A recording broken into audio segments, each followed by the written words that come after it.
Hello बच्चों। अभी हम लोग पढ़ रहे हैं जो यूनिट बायोटेक्नोलॉजी, तो इसमें हम लोग चैप्टर नंबर 11 कंप्लीट कर चुके हैं। आज हम स्टार्ट कर रहे हैं चैप्टर नंबर 12 जो कि है बायोटेक्नोलॉजी एंड इट्स एप्लीकेशन। ठीक है, जैव प्रौद्योगिकी और उसके अनुप्रयोग। ये देखिए, biotechnology and its application. Last chapter में हमने क्या देखा कि बायोटेक्नोलॉजी क्या होती है, उसके क्या टूल्स हैं और उसके स्टेप्स क्या हैं, और उसी के साथ हमने देखा था पीसीआर यानी पॉलीमरेज चेन रिएक्शन। अब आज हम देखेंगे कि जो अभी हमने पढ़ा है लास्ट चैप्टर में, उसके क्या क्या एप्लीकेशंस हैं किस किस फील्ड में। ठीक है, तो देखिए, सबसे पहले तो हम एक बार रिवाइज करते हैं कि जो ब्रांच है बायोलॉजी की जिससे हम इम्पोर्टेंट और परमानेंट चेंज करते हैं प्लांट और एनिमल में, कैसे करते हैं? या तो इंक्रीज़ करके, डिक्रीज़ करके, या मैनिपुलेट करके उनके जेनेटिक यूनिट को यानी जीन्स को ही हम इंक्रीज़, डिक्रीज़, मैनिपुलेट या ट्रांसप्लांट करेंगे। और ये जो पूरी ब्रांच है जो ऐसा करती है, चेंजेस करती है जीन्स के थ्रू प्लांट और एनिमल्स में, परमानेंट चेंजेस, तो वो कहलाती है जेनेटिक इंजीनियरिंग या बायोटेक्नोलॉजी। तो इसके एम्स क्या हैं? जेनेटिक इंजीनियरिंग का मेन एम है is to transplant the disturbed chain by general nucleotide chain. यदि कोई चेन डिस्टर्ब्ड है न्यूक्लियोटाइड की, तो उसको जनरल न्यूक्लियोटाइड चेन से ट्रांसप्लांट करना। या फिर altering the phenotype of an organism, किसी ऑर्गेनिज्म का फिनोटाइप चेंज करना according to will by adding, removing और रिपेयरिंग ऑफ अ पार्ट। मतलब या तो ऐड करके या रिमूव करके या रिपेयर करके उसके जेनेटिक मटेरियल को। ठीक है, then mapping and study of genome, किसी भी माइक्रोब्स की, क्रॉप की, एनिमल की या ह्यूमन बींग के जीनोम को मैप करना और स्टडी करना। क्लोनिंग ऑफ यूजफुल जीन, यानी जो यूज़फुल जीन्स हैं उनको, उनके clones banana. Development of diagnostic kit for various human disease, अलग अलग डिसीज़ के लिए डायग्नोस्टिक किट बनाना। या फिर development of cheap and more effective vaccine, ज़्यादा इफ़ेक्टिव वैक्सीन बनाना इस टेक्निक के द्वारा। तो ये सारे जो हैं इसके एम्स हैं, और इसके अलावा और भी हैं, जैसे production of genetically modified crop, है ना, आनुवांशिक रूप से रूपांतरित फसलें बनाना। Production of genetically modified organisms, आनुवांशिक रूप से रूपांतरित जीवों को बनाना। जेनेटिकली मॉडिफाइड फूड बनाना, जीएमएफ जिसे कहते हैं, आनुवांशिक रूप से रूपांतरित भोजन। तो ये सारे इसके क्या हैं? एम्स। अब हम इसके जो अलग अलग एरियाज़ हैं, ये देखिए कि किस बायोटेक्नोलॉजी कौन कौन सी जगह पर यूज़ होती है। तो ये मेडिसिन के एरिया में बहुत यूज़फुल है, देन एग्रीकल्चर, फिर उसके बाद industry, environmental protection, food industry और केमिकल इंडस्ट्री। तो ऐसे हर जगह में, ठीक है। फूड इंडस्ट्री में जैसे चीज़ बनाने के लिए बटर, मिल्क, योगर्ट, ब्रेड और ईस्ट। देन एग्रीकल्चर में production of clones of plant by tissue culture, ठीक है। Then transfer of nitrogen fixing ability, increasing photosynthetic efficiency of plants. Then crop protection, development of disease resistant variety, तो इनके लिए agriculture में इसको use किया जाता है। फिर उसके बाद मेडिकल साइंस में जीन थेरेपी के लिए, ट्रीटमेंट ऑफ डिसीजेस के लिए। केमिकल इंडस्ट्री में production of flavouring substances, organic acid, alcohol, pesticides. और एनवायरमेंटल प्रोटेक्शन के लिए सीवेज ट्रीटमेंट में। Then modification of domestic waste material, production of biodegradable compounds. तो ऐसे अलग अलग एरिया में इसको यूज़ किया जाता है। तो अब हम इसको एक एक करके देखेंगे, ठीक है। तो ये देखिए, इंट्रोडक्शन इसका थोड़ा सा दिया हुआ है। Biotechnology deals with the industrial scale production of biopharmaceutical and biological using genetically modified microbe, fungi, plant and animals, ठीक है। जेनेटिकली मॉडिफाइड माइक्रोब्स बनाना, फंगस बनाना, प्लांट बनाना, एनिमल बनाना। Then applications of biotechnology include therapeutic diagnostic, genetically modified crop for agriculture, processed food, bioremediation, waste treatment and energy production। अब ये देखिए, major research area of biotechnology to supply best catalyst, in the form of improve organism with better characteristic. Improve organism के form में best catalyst provide कराना with better characteristic, जिनके characteristic भी क्या हो, ज़्यादा better. To create optimal condition by genetic engineering for a catalyst to function, मतलब genetic engineering के थ्रू ऐसी कंडीशन देना जिससे वो जो कैटलिस्ट है वो प्रॉपर फंक्शन कर सके. प्यूरिफिकेशन ऑफ प्रोटीन या organic compound by developing downstream technology. ठीक है, प्यूरिफिकेशन करना.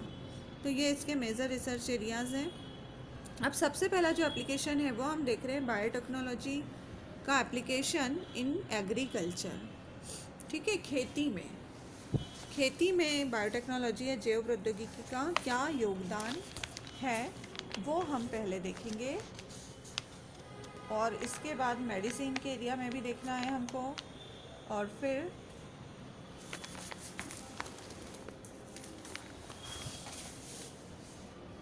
तो सबसे पहले हम देख रहे हैं बायोटेक्नोलॉजी एप्लीकेशंस इन एग्रीकल्चर.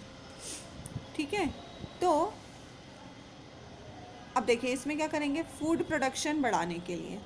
तो ये कैसे अचीव कर सकते हैं हम, एग्रोकेमिकल बेस्ड एग्रीकल्चर से, ऑर्गेनिक कल्चर, या genetically engineered crop based agriculture. तो जो ग्रीन रिवॉल्यूशन का आपने नाम सुना होगा, हरित क्रांति, वो क्या होता है, crop production increase by using improve crop variety. यानी यदि हम इम्प्रूव वेराइटी, क्रॉप की वेराइटी को इम्प्रूव करके क्रॉप के प्रोडक्शन को यदि बढ़ाते हैं, जैसे 1 हेक्टेयर में जितनी फसल पहले हो रही थी उससे अब 1.5 गुना फसल हो रही है, 2 गुनी फसल हो रही है, तो ये क्या होगा कि क्रॉप प्रोडक्शन बढ़ गया. या फिर better crop management practices and use of agrochemicals, fertiliser और पेस्टिसाइड का यूज़ करके क्रॉप प्रोडक्शन को बढ़ाना. Food supply was tripled but was not enough for growing population. ठीक है, जिस संख्या से, जिस हिसाब से हमारी पॉपुलेशन बढ़ रही है उस हिसाब से फूड सप्लाई प्रॉपर नहीं, जबकि वो ट्रिपल हो चुका है, पहले से 3 गुना प्रोडक्शन हो रहा है, लेकिन फिर भी वो ग्रोइंग पॉपुलेशन के लिए इनफ नहीं है. Agrochemicals were too expensive for farmers. Agrochemicals यानी जो फर्टिलाइज़र और पेस्टिसाइड होते हैं वो बहुत ज़्यादा एक्सपेंसिव होते हैं, फार्मर्स के लिए अफोर्डेबल नहीं होते. Increase in yield with existing variety are not possible with conventional breeding. मतलब नॉर्मल तरीके से यदि हम चाहें कि प्रोडक्शन बढ़ जाए, यील्ड बढ़ जाए, तो वो पॉसिबल नहीं होता. तो उसके लिए जेनेटिक इंजीनियरिंग का यूज़ किया जाता है.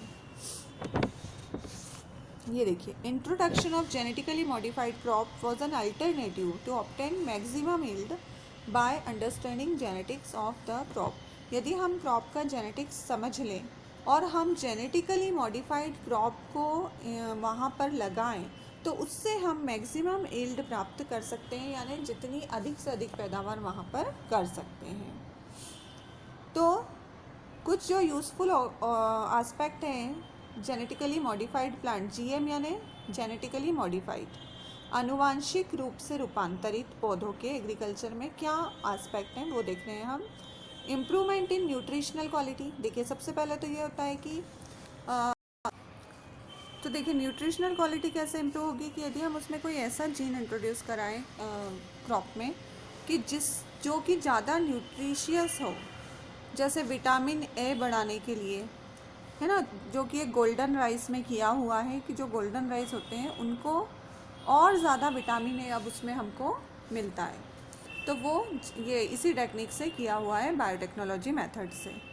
फिर बेटर नाइट्रोजन फिक्सेशन, मतलब ऐसे जीन उनमें इंट्रोड्यूस कराना जो नाइट्रोजन फिक्सेशन को और ज़्यादा बढ़ा रहे हैं. नाइट्रोजन फिक्सेशन ज़्यादा होगा तो क्या होगा, हमको फर्टिलाइज़र्स और डालने की ज़रूरत नहीं पड़ेगी. Then tolerant to abiotic stress, ऐसे प्लांट की वैरायटी बनाना जो कोल्ड, ड्रॉट यानी सूखा, सर्दियाँ, सॉल्ट यानी लवण वाली कंडीशन, और हीट जो ज़्यादा से ज़्यादा टेम्परेचर को बर्दाश्त कर सकें और उसमें उन पे कोई भी इफ़ेक्ट ना पड़े. ऐसी फसलें बनाना जिन पे सूखे का, ज़्यादा ठंड का, ज़्यादा गर्मी का और सॉल्ट का कोई इफ़ेक्ट ना हो. Then reduce reliance on chemical pesticide, मतलब केमिकल पेस्टिसाइड पे कम से कम हमको डिपेंड रहना पड़े. यानी कि पेस्ट रेजिस्टेंट क्रॉप बनाना। ऐसी क्रॉप्स जो कि कीट रोधी हों, मतलब जिन पे जो भी इंसेक्ट या वर्म्स उनको ख़राब करते हैं उनका कोई असर ना पड़े।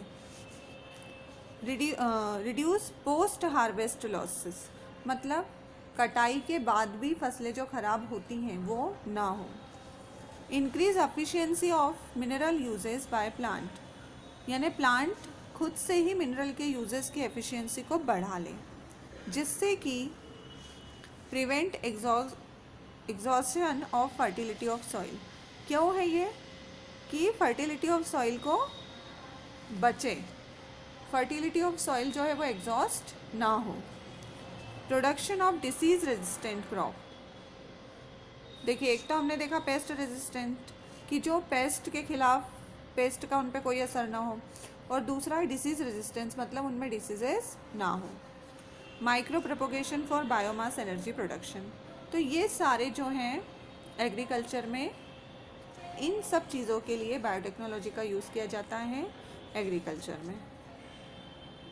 तो इसमें जो सबसे इम्पोर्टेंट है वो क्या है, pest resistant, pest resistant plant बनाना। तो इससे क्या होगा, देखिए जब जितना ज़्यादा डेवलपमेंट होगा पेस्ट रेजिस्टेंट प्लांट का, उतना ज़्यादा हमको, उतना कम, reduce the use of pesticide, उतना कम हमको पेस्टिसाइड का यूज़ करना पड़ेगा। क्योंकि यदि पौधों पे पेस्टिसाइड डलते हैं तो उसका इफ़ेक्ट पूरी फूड चेन पे पड़ता है, हम पर पड़ता है, ह्यूमन पर पड़ता है, एनिमल्स पर पड़ता है, और वो हमारी बॉडी में भी जाते हैं। तो इसलिए उनका यूज़ कम से कम करना। तो ये जो है सबसे पहले किया गया था experiment, introduction of BT toxin cotton के प्लांट में। ठीक है, बीटी मतलब ये एक टॉक्सिन है जो कि मिलता है हमको एक किससे, बैक्टीरिया से, बैसिलस थ्रोएनजेनेसिस। ठीक है, ये बैक्टीरिया का नाम है बैसिलस थ्रोएनजेनेसिस, तो उसे कहा जाता है बीटी। तो बीटी से मिलने वाले टॉक्सिन को क्रॉप में इंट्रोड्यूस कराना, क्रॉप में इंट्रोड्यूस कराना, जिससे कि वो जो टॉक्सिन के इफ़ेक्ट से पेस्ट इस पे कोई भी इफ़ेक्ट ना डाल पाए। ठीक है, पेस्ट यानी बाहर के जो भी हैं इंसेक्ट वगैरह, वो इस पे कोई भी इफ़ेक्ट ना डाल पाए। तो ये सबसे पहले जो है किसमें किया गया था, कॉटन के प्लांट में, जिसे हम कहते हैं बीटी कॉटन। ये देखिए बीटी कॉटन। फिर उसके अलावा कॉर्न में, राइस में, टोमेटो, पोटैटो और सोयाबीन में भी ये टेक्निक यूज़ की गई है। तो जो बीटी कॉटन है, ये देखिए बैक्टीरिया का नाम बैसिलस थ्रोएनजेनेसिस। तो ये जो है ये क्या करता है, बीटी टॉक्सिन जो है ये इसमें रहता है, इस बैक्टीरिया में। क्यों? क्योंकि इसमें बीटी टॉक्सिन जीन है। तो ये जो बीटी टॉक्सिन जीन है उसके क्लोन बना के, कहाँ से बनाएंगे, बैक्टीरिया के थ्रू उसके क्लोन बना के, और उसको प्लांट्स में इंट्रोड्यूस कराएंगे, जिससे कि प्लांट्स जो है रेजिस्टेंट हो जाएंगे इंसेक्ट के प्रति, और हमको उस पर पेस्टिसाइड नहीं डालना पड़ेगा। तो जो बीटी कॉटन है सबसे पहले बनाया गया था, वो एक जेनेटिकली मॉडिफाइड वेराइटी हो गई कॉटन की, जिसमें एक जीन पाया जाता है ना, जो कहाँ से लिया हमने, बैक्टीरिया बैसिलस थ्रोएनजेनेसिस से। And this gene is responsible for the production of a protein. ये जीन करता क्या है, एक प्रोटीन बनाता है। ये देखिए इसका मैकेनिज्म में कि ये जीन जो है प्रोटीन बनाता है which is highly toxic to bollworm and other lepidopterans. मतलब ये जो प्रोटीन है वो बहुत ज़्यादा जहरीला होता है बॉलवर्म, यानी जो ये इंसेक्ट है ना, बॉलवर्म और दूसरे इंसेक्ट के प्रति जो इन फसलों को ख़राब करते हैं, और इसीलिए इसको नाम दिया है बीटी कॉटन, उसके बैक्टीरिया के नाम पे। तो ये जो बीटी टॉक्सिन है वो पहले आइसोलेट करते हैं इस बैक्टीरिया से, then incorporated into cotton and other crop, cotton में उसको इंट्रोड्यूस करते हैं। This gene form some protein crystal during a particular phase of their growth. ये जीन्स जो हैं क्या करते हैं, प्रोटीन के क्रिस्टल बनाते हैं, और ये जो क्रिस्टल है वो टॉक्सिक रहते हैं, टॉक्सिक प्रोटीन बनाते हैं। ठीक है, टॉक्सिक प्रोटीन रहता है ये, और ये जो प्रोटीन है ये क्या होगा, जब इंसेक्ट उस पर फीड करेगा, यानी जब इंसेक्ट इस पे आएगा, तो ये जो प्रोटीन है वो उसकी गट में चला जाता है, यानी उसकी इंटेस्टाइन में चला जाएगा, और वहाँ पर वो क्या करेगा, ये देखिए, bind to surface of mid गट।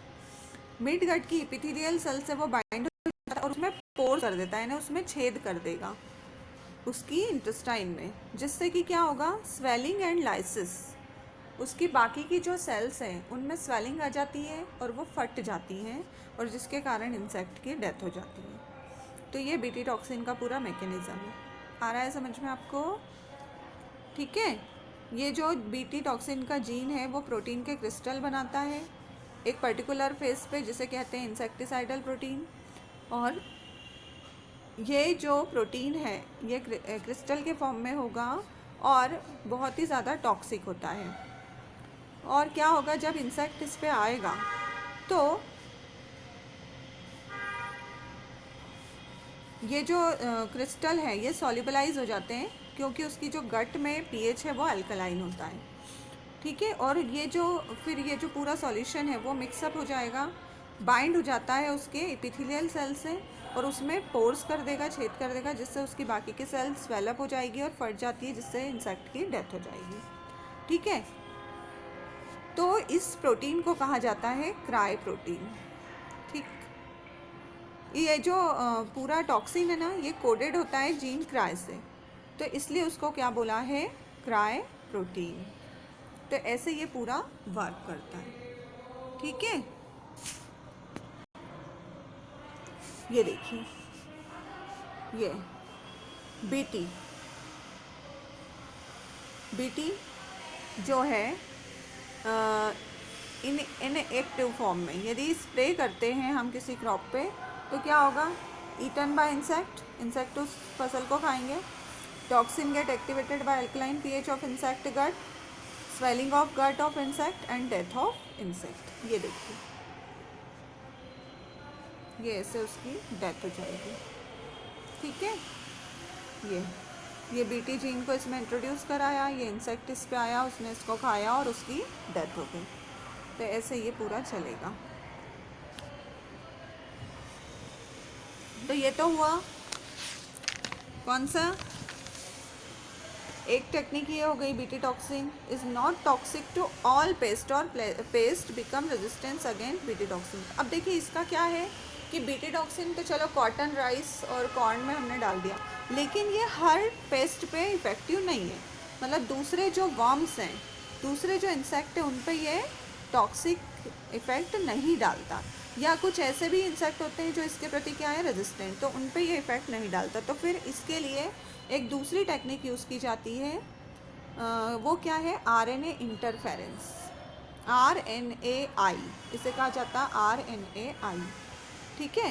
ये क्या है टेक्निक कि हर पेस्ट के प्रति रेजिस्टेंट बनाना है हमको क्रॉप को, नीमेटोड के प्रति, पैरासाइट के प्रति, तो उसके लिए टेक्निक है आरएनए इंटरफेरेंस। ठीक है। इसका एग्जाम्पल क्या है, रूट्स ऑफ टोबैको। ये टोबैको की रूट्स में मिलॉइडिजन इनकोग्निशिया, इसके लिए ये टेक्निक यूज़ की जाती है। अब ये देखिए, इसका प्रिंसिपल जो है वो क्या होता है, principle of RNAi to develop pest resistance, silencing translation specific mRNA, यानी mRNA का साइलेंसिंग ट्रांसलेशन, पर्टिकुलर mRNA का साइलेंसिंग ट्रांसलेशन।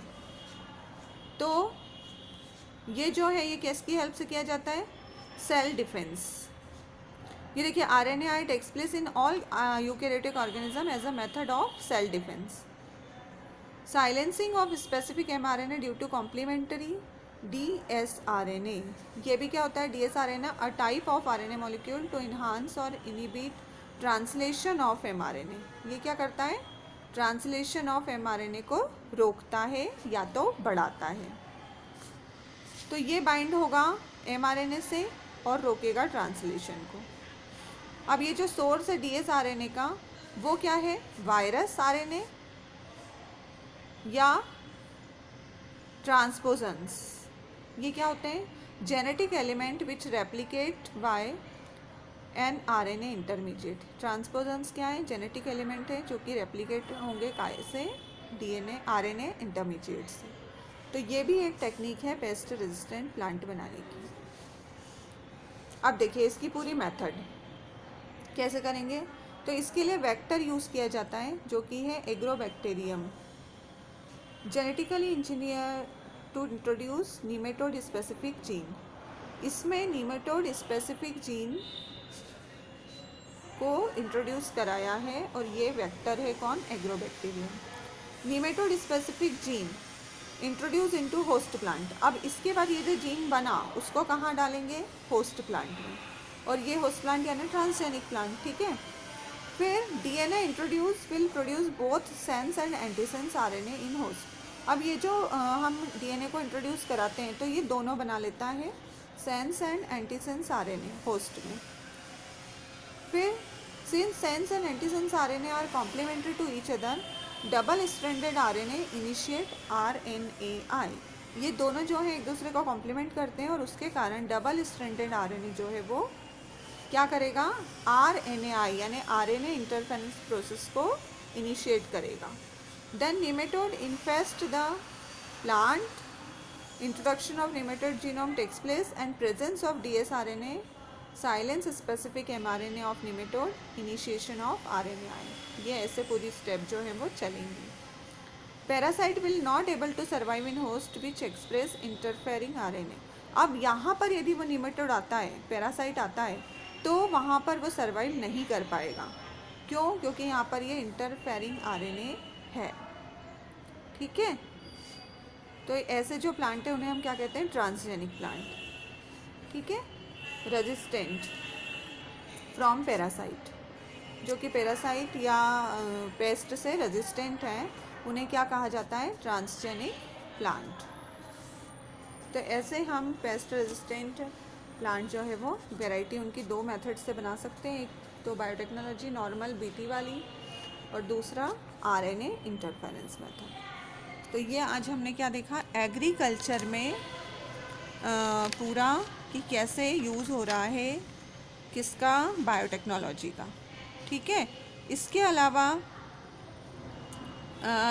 जीएम क्रॉप यानी जेनेटिकली मॉडिफाइड क्रॉप्स भी बनाई जाती हैं। ये क्या होती हैं? Biotechnology crops that contain genes of other organisms are called transgenic crop. मतलब जिनमें दूसरे ऑर्गेनिज्म के जीन है वो कहलाती हैं ट्रांसजेनिक क्रॉप, ठीक है। या इन्हें कहते हैं जेनेटिकली मॉडिफाइड क्रॉप या जीएम क्रॉप्स। और ये पूरी क्रॉप्स डेवलप होती है रिकॉम्बिनेंट डीएनए टेक्नोलॉजी से। तो ये आपको क्लियर है। अब ऐसे ही फूड भी होता है genetically modified food, the food substance produce from genetically modified crop. अब जो मॉडिफाइड क्रॉप है उनसे बनने वाला फूड क्या कहलाएगा? GM food. और ये थोड़ा सा अलग होता है नॉर्मल फूड से। कैसे? क्योंकि इसमें ज़्यादा एंटीबायोटिक रेजिस्टेंट जीन होते हैं, इनमें प्रोटीन जो है वो ज़्यादा होगा, और फिर उसके अलावा हो सकता है पेस्ट रेजिस्टेंट यानी क्राई प्रोटीन हो, इनमें एंजाइम जो है वो ज़्यादा होंगे। तो ऐसे ये थोड़ा सा क्या होता है? अलग होता है। अब जीएम फूड खाने के प्रॉब्लम्स क्या हैं? देखिए इससे हो सकता है कि कभी एलर्जी या टॉक्सिसिटी हो सकती है, और एलर्जी का कारण होता है ये अलग वाला एंजाइम, ठीक।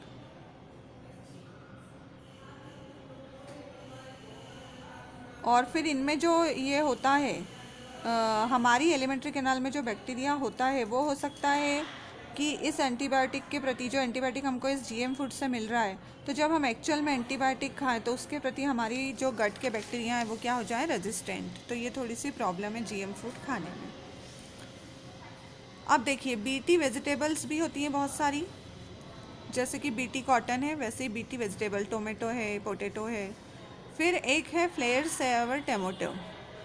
ये जो है Flavr Savr tomato, Flavr Savr tomato, Flavr Savr टमाटर। It is the first food containing genetically engineered DNA. ये सबसे पहला फूड है जो कि जिसमें जेनेटिकल इंजीनियरिंग का यूज़ हुआ था। डीएनए जो है वो इंट्रोड्यूस किया गया था। This tomatoes contain gene for antibiotic resistance for kanamycin. ये क्या है? इस टोमेटो में कैसे जीन्स हैं जो कि एंटीबायोटिक रेजिस्टेंस है। ठीक है, तो ये फर्स्ट फूड है, ये नाम याद रखना, flavour Savr tomato, first genetically engineered food. ठीक, ऐसे ही जीएम मेज़ भी होती है, मक्का भी होती है। गोल्डन राइस आपको बताया कि इसमें विटामिन ए जो है वो ज़्यादा होता है। और फिर कुछ वैक्सीन्स भी जो हैं वो इस मेथड से बनाई जाती है, जो कि हम मेडिसिन वाले पार्ट में पढ़ेंगे। तो ये पूरा है, कौन सा पार्ट हमने आज किया, use of biotechnology in the field of agriculture. अब नेक्स्ट हम देखेंगे मेडिसिन के क्षेत्र में। Thank you.